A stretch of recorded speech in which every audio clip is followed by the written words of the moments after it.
वहीं मुंबई में 15 अगस्त को चिकन मटन की दुकानों को बंद रखने के हुक्म को लेकर मुजाहिरा किया जा रहा है। कल्याण डोंबिवली म्युनिसिपैलिटी के बाहर बड़ी तादाद में पुलिस सिक्योरिटी दस्ते की तैनाती की गई है। लॉ एंड ऑर्डर की सिचुएशन ना बिगड़े इसलिए 7 लोगों को हिरासत में लिया गया है। पुलिस जराये के मुताबिक जिन लोगों को हिरासत में लिया गया है उसमें कुछ शिवसेना उद्धव ग्रुप के लीडर हैं और चिकन मटन की दुकान चलाने वाले लोग भी शामिल हैं।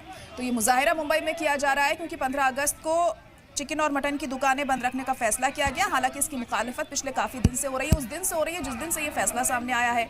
और अब देखिए ये मुजाहरा यहाँ किस तरह से किया जा रहा है। मुंबई में मटन और चिकन की दुकानों पर नजर रखी जा रही है, आप तस्वीरों में देख सकते हैं, और इस फैसले की मुखालिफत भी हो रही है। आपको बता दें कि कुछ लोगों को यहाँ पर हिरासत में भी लिया गया है। पुलिस जराये के मुताबिक जिन लोगों को हिरासत में लिया गया है उसमें से कुछ शिवसेना उद्धव ग्रुप के लीडर भी हैं।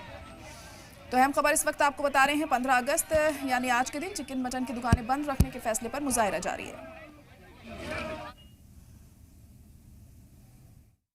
बीते दिनों मुंबई से सटे कल्याण से एक विवाद सामने आया था जिसमें कल्याण डोंबिवली महानगर पालिका ने 15 अगस्त के दिन तमाम जो कत्ल खाने हैं जिसमें चिकन मटन की जो दुकानें हैं उन्हें बंद रखने का आदेश दिया गया था, जिसके बाद से एक विवाद खड़ा हो गया। इसे राजनीतिक रंग जो है वो शरद चंद्र पवार एनसीपी पार्टी की तरफ से दिया गया, जिसके नेता जितेंद्र आवाड ने ये कहा कि 15 अगस्त के दिन जो हमारी आज़ादी का दिन होता है उस दिन हमारे मनपसंद खाना खाने का हक या खाना खाने का आज़ादी कोई कैसे छीन सकता है, जिसके बाद से लगातार उस पर जमकर राजनीति भी हुई। और ऐसे में उन्होंने इस तरह की चेतावनी भी दी कि 15 अगस्त के दिन जिस दिन तमाम दुकानें बंद रखने का आदेश दिया गया है उस दिन मैं वहां जाऊंगा और जो मेरा मनपसंद खाना है, जो ये नॉनवेज खाने हैं, ये मैं खाऊंगा और जो मेरी आज़ादी है वो मैं मनाऊंगा। ऐसे में यहाँ पर इस वक्त आज 15 अगस्त का दिन है और महानगर पालिका दफ्तर के बाहर अगर हम आपको तस्वीरें दिखाएंगे तो भारी सुरक्षा बल जो है वो तैनात की गई है। यहाँ पर जो पुलिस ऑफिसर्स हैं किसी भी तरह से लॉ एंड ऑर्डर की सिचुएशन पैदा ना हो इसके लिए उनकी तैनाती की गई है। और इस बात का ध्यान भी यहाँ पर रखा जाएगा कि किसी भी तरह से कोई समूह या कोई राजनीतिक लोग अगर यहाँ पहुँचते हैं या किसी तरह का विरोध प्रदर्शन होता है तो किसी भी तरह से लॉ एंड ऑर्डर की सिचुएशन जो है वो पैदा ना हो। जी जी बिल्कुल, खास ध्यान इसका रखा जा रहा है। और इसी पर ज्यादा जानकारी के लिए हमारे नुमाइंदे अमजद खान लाइव जुड़ चुके हैं। अमजद, तो आज 15 अगस्त के दिन चिकन और मटन की दुकानें बंद रखने के फैसले की नाराजगी वहां पर जाहिर की जा रही है, मुजाहिरा भी हो रहा है, और क्या अपडेट मिल पा रही है वहां से?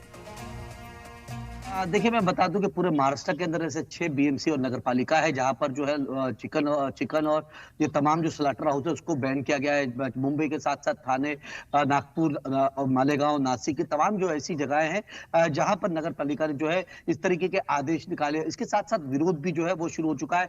हम ये देख रहे हैं कि जो सियासी पार्टी की जो साथ में है एनसीपी, अजित पवार की जो पार्टी है उसने भी कहीं ना कहीं इसका विरोध जो है वो दर्ज करती हुई नजर आ रही थी। उनका साफ तौर पर कह रहा था कि आज के दिन यौम आजादी का दिन है और आज पे खाने की आजादी के ऊपर किसी से यह हक जो है वो छीना नहीं जा सकता। अगर बात कर ले उद्धव ठाकरे का, तो उद्धव ठाकरे की पार्टी भी इसका विरोध करती हुई नजर आ रही है। और राज ठाकरे जो हमेशा से महाराष्ट्र में एग्रेसिव राजनीति करते हैं, इस तरीके के मुद्दे को उठाते हुए नजर आ रहे हैं, लेकिन इस मुद्दे पे कहीं ना कहीं वो सरकार के खिलाफ नजर आ रहे हैं। उन्होंने साफ तौर पर कहा कि उनके तमाम जो कार्यकर्ता उनके साफ तौर पर यह कहना था कि आज के दिन जो है यौम आजादी का दिन है। इस तरीके के जो आदेश निकाला गया है सरकार की तरफ से या बीएमसी की तरफ से कहीं ना कहीं अवैध है। इसको सरकार जो है वो वापस ले लेना चाहिए। हम ये देख रहे हैं कि जितेंद्र आवाड ने जिस चीज का आह्वान किया था कि हम जगह जगह है प्रदर्शन करेंगे और ये जो आदेश है इसका हम विरोध करेंगे, और जो खाने की दुकानें हैं या खाने की जो मीट की दुकानें उसे हम खुला के वापस से वहां से मीट लेंगे, उसके लिए सुरक्षा के जो इंतजाम है वो किए गए। क्योंकि आज 15 अगस्त है, लॉ एंड ऑर्डर को भी लेके कहीं ना कहीं मुंबई पुलिस और थाना पुलिस जो है लॉ एंड ऑर्डर को भी लेके कहीं ना कहीं सतर्क रहती है। इसी वजह से जो तमाम जगहों पर जो है सुरक्षा जो है वो बढ़ा दी गई है।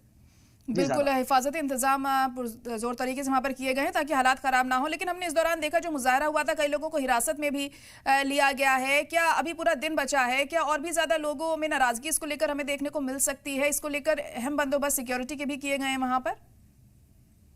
देखिए ज़रा ये तमाम चीजें जो है ये पहली मर्तबा सुनाई दे रहा है कि 15 अगस्त वाले दिन इस तरीके के आदेश, अगर डोंबिवली की बात करें जो थाना नगर पालिका है उसने आदेश तो निकाला था 4 तारीख को, लेकिन उसका रिवर्ट कुछ नहीं नजर आ रहा था। उसके बाद वो आदेश को क्या करती है कि प्रेस रिलीज के जरिए जो है वो जाहिर करती है। उसके बाद ये विवाद जो है बढ़ता हुआ नजर आ रहा था, क्योंकि जब से प्रेस रिलीज आई उसके बाद तमाम संगठन तमाम लोगों को ये पता चला कि बूचड़ खाना जो है उस दिन बंद रहेगा। इस तरीके का विवाद जो है आज से पहले जो है मुंबई और थाना नगर निगम में और तमाम जगहों पे नहीं देखा गया, लेकिन इसकी सियासत जो है काफी ज्यादा होने लगी। इसके बाद हमने देखा कि संजय रावत का जो है वो बयान आया, उसके बाद देवेंद्र फडणवीस खुद सामने आके जो है वो बयान देते हैं। हालांकि संजय रावत का बहुत बड़ा बयान था, उनका साफ तौर पर यह कहना था संजय रावत का कि क्या महाराष्ट्र के जनता को या महाराष्ट्र के आवाम को नॉनवेज से दूर रख के क्या नपुंसक बनाना चाहती है सरकार। ये इस तरीके के बयान को देखते हुए देवेंद्र फडणवीस को खुद फ्रंट फुट पे आना पड़ा और उन्होंने कहा कि साफ तौर पर यह कहा कि भाई हमने खाने के ऊपर किसी के ऊपर भी पाबंदी नहीं लगाई है। ये आदेश जो है 1988 से जो है ये आदेश जो है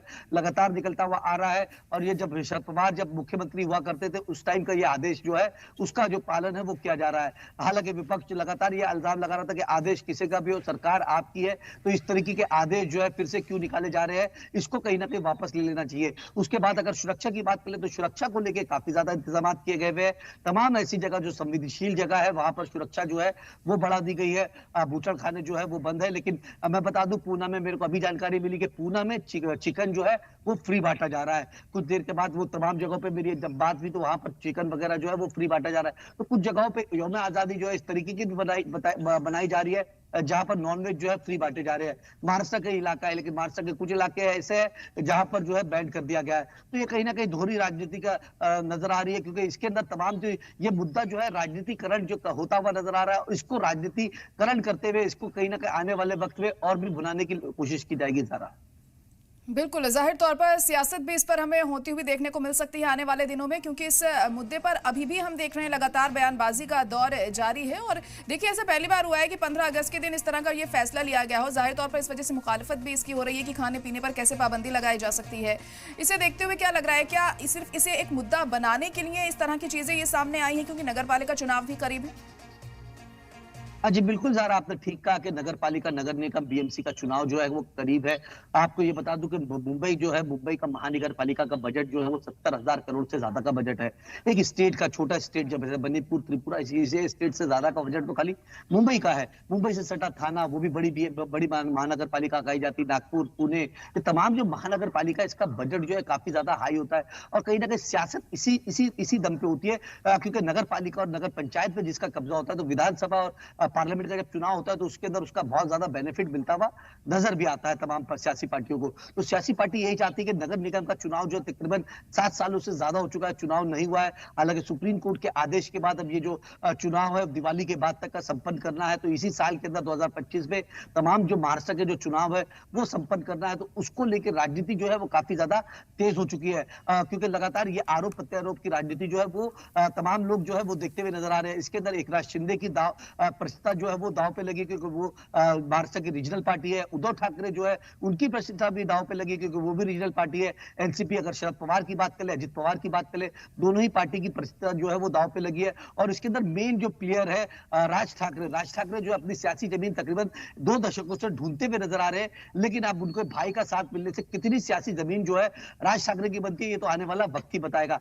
लेकिन सियासी समीकरण जो है और सियासी राजनीति जो है वो आने वाले वक्त में ये उफान पे नजर आएगी। अब इसके बाद गणेश चतुर्थी है, अगर बात करें गणेश जी का विसर्जन जो है वो सितंबर के महीने में होना है। तो ये पूरे बिल्कुल देखिए तमाम ऐसी चीजें हैं जिस पर असर पड़ेगा। इस तरह के मुद्दों को लेकर जाहिर तौर पर सियासत भी गर्माएगी। फिलहाल आपका बहुत शुक्रिया हमारे साथ जुड़ने के लिए।